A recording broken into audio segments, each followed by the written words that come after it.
Fighting out of blue corner, in case you missed Bob Alexander's Raheem Jackson. I'm sorry, John Santiago, and Raheem Jackson is out of the red corner.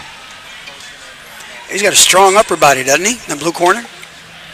Yeah. Now, is he going to be wrestling in that shirt? Yep. Yeah. That's called a rash guard. It's Okay, round one of a scheduled 2 rounds at 4 minutes apiece. So typically in this situation, what I think we're going to see here is 2 4-minute rounds, and what they'll do is, as opposed to a typical jiu-jitsu match where once there's a submission, it's over. For the sake of the show, so for the sake of the event, they're going to just keep continuing on. So if one guy pulls 5 submissions, they're just going to keep going until they have 2 4-minute rounds. Oh, really? Yeah, I believe typically in this format, that's what they'll do. Then how do they determine a winner? Whoever's got the most submissions? Yeah, I mean, if somebody's submitting the other guy left and right. Well, we have judges, too, for this, don't we? Yeah, there are judges, yeah. Good point. So it depends on, look at it. He went for a flying, it's called a flying armbar. And he just it didn't work. Well, it didn't work, yeah.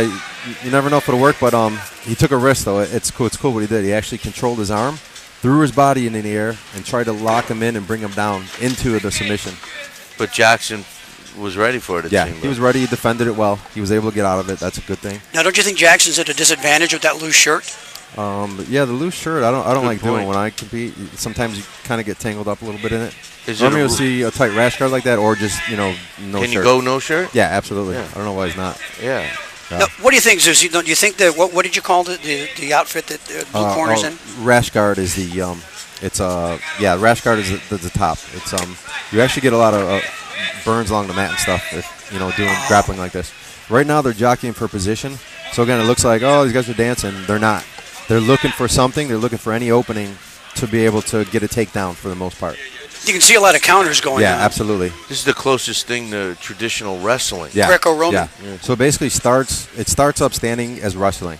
So the wrestling or into judo, like Raheem actually, right there, Raheem looked for a takedown or a throw and he got him to the ground. Now the cool thing about grappling jiu-jitsu is you think the guy on his back laying on the ground is losing. No.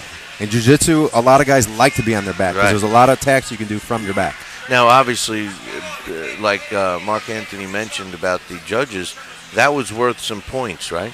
Yeah, potentially, yeah. If he, oh, look at that. Wow. Yeah, you can tell that blue corner likes to work from his back. That's John Santiago. Yeah. John Santiago? Yeah, I wish I had another sheet to give to you guys. Sorry, I can't see it from over here, so sorry. One. You don't have the X-ray vision? Yeah, John's comfortable from his back. Yeah. He seems to want it, Yeah, he's comfortable. And again, there's a lot you can do from your back. I've seen him compete before, and yeah, he could submit an opponent from any position. Raheem's doing a really good job. Look at that. He actually swept him and reversed him, but the cage was there, and he wasn't able to follow through with it. Those are some strong legs. Yeah, and a lot of technique. Look at that. Raheem was able to get up. John was stuck to like glue to him. He got up with him, and he's looking for a takedown of himself. I see some shades of Gracie here. What do you think, Zeus? Yeah, actually, his he comes from an American Top Team school. His coach is Guillermo Hardoy, Team Hardoy at ATT Cape Coral. He's a black belt under Ricardo Laborio, who's a black belt under. He's actually I think 7th degree black belt under Carlson Gracie, one of the originators of Gracie Jiu-Jitsu. So his lineage is fantastic. Now Raheem is from a really good camp too, Team Armory. So these are 2 guys who, they put the hours in the gym and it's showing off. And a lot of times when there's not much happening, it's because they offset each other. One thing I noticed is that they're both very calm. Nobody's getting, absolutely. Nobody's getting all jacked up, and they're thinking in there, and just like you described, that this is a thought out process. It's a human chess match they call it. Yeah. And you know what? Like you said, Zeus, these guys, they're very well conditioned. They're not. I mean, there's a lot of action going on, but you can see from here, there's not a whole lot of huffing and puffing going on. He's setting up a choke right now. John has him. He's looking for a rear naked choke, but it's more of like a side choke right now, but Raheem's able to get out of it. So again, in any position, you can finish your opponent if you know what you're doing. Now he's setting up the armbar. Oh, right at the bell. That was the end of the first round of the schedule. That was awesome. 2 rounds at 4 minutes.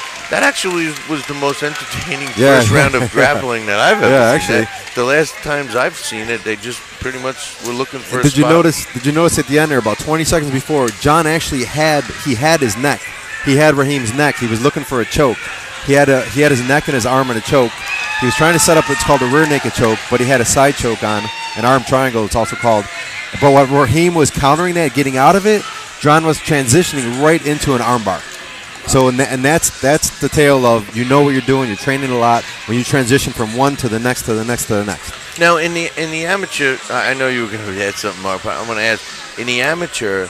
I know in boxing, a lot of times they don't know who their opponents are. Did these guys, do you know of, have a chance to know who they were going to fight and prepare? Oh, I don't believe so. Not today, yeah. And in jiu-jitsu as well, typically you do not know your opponent. In MMA, in Muay Thai, kickboxing, you always do.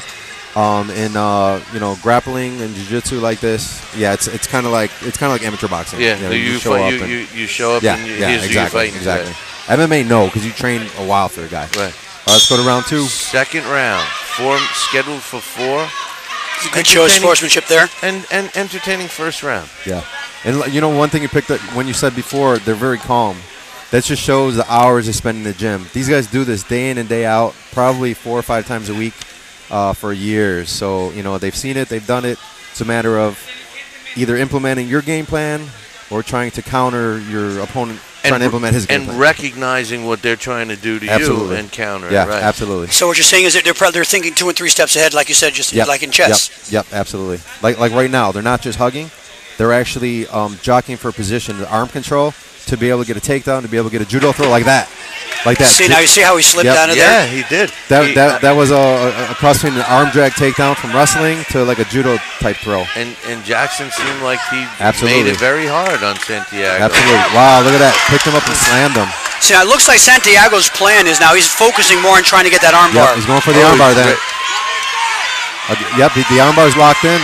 It's pretty solid. He's going to try to slam him, but a lot of times he got out of it. He's out.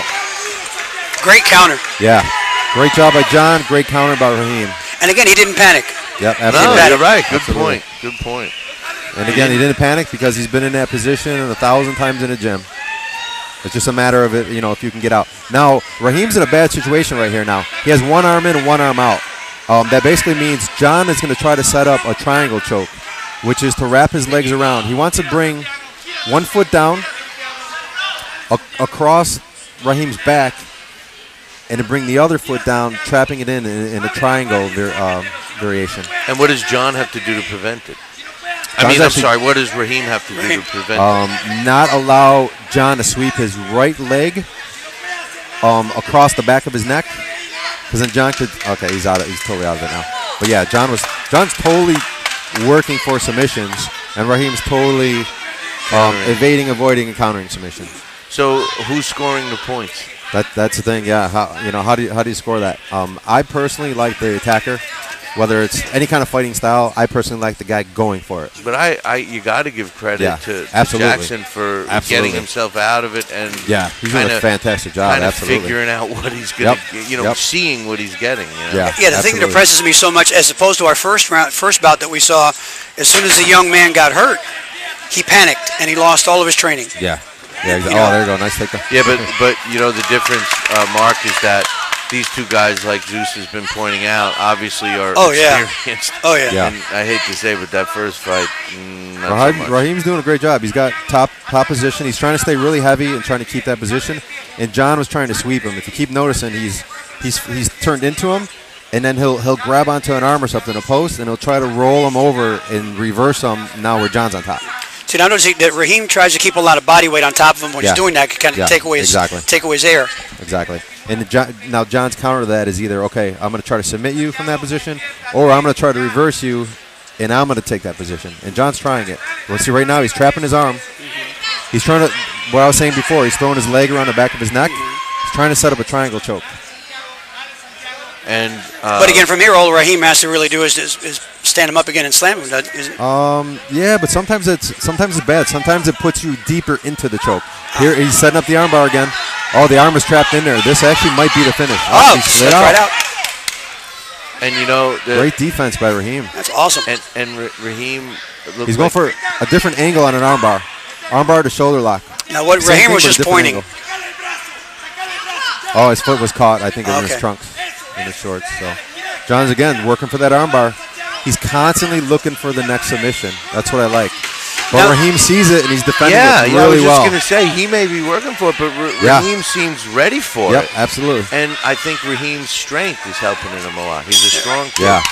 Great match. Great, awesome job. Great match. It's going to be interesting to see how they score. Now, Zeus, what do you think? Was Raheem only defending, or did it look like he was trying to set something up to counter instead of just defending? He was. There were a few counters that he actually tried to set up, and he actually had John in a bad position probably twice in the fight, where he had an opportunity to go for something. Other than that, it was defensive, but fantastic defense. That's awesome. Obviously, they're going into another round here.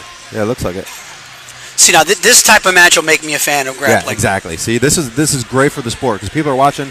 Like I said, when it's a kind when they just kind of lay there and hold on, you want to stab your eyeballs out. Like I said. Yeah. This is it looks like it's over. Yeah, it is. Yeah. That's what I saw. So yeah. It's going to be interesting to see how they score this, and it looks like Bob Alexander has it, and we're going to go to him right now.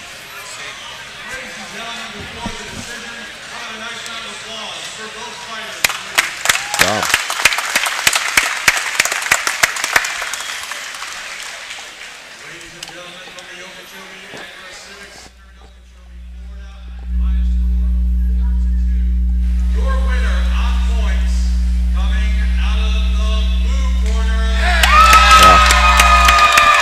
I guess the judges agreed with you. They like the attack style versus the defense. And the fans disagree. I tell you, I would love to know, because obviously I don't know the scoring process, and I would love to know what and how they came up with that score, because I know what you're saying, but it seemed like I don't know.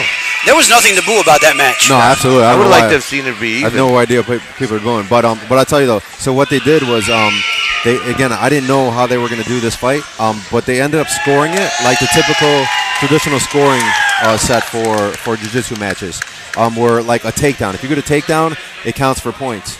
If you actually get a submission if you attempt it, but it's not there, it's nothing. But if you attempt it and it's deep and it's almost a submission, you'll get points for that. But what about defending against it, where you get a submission and he breaks out of it and he comes back with a like slam. In wrestling, you get an escape point or something. Yeah, exactly. Yeah, the scoring system. It's It's not that great. Yeah. Well,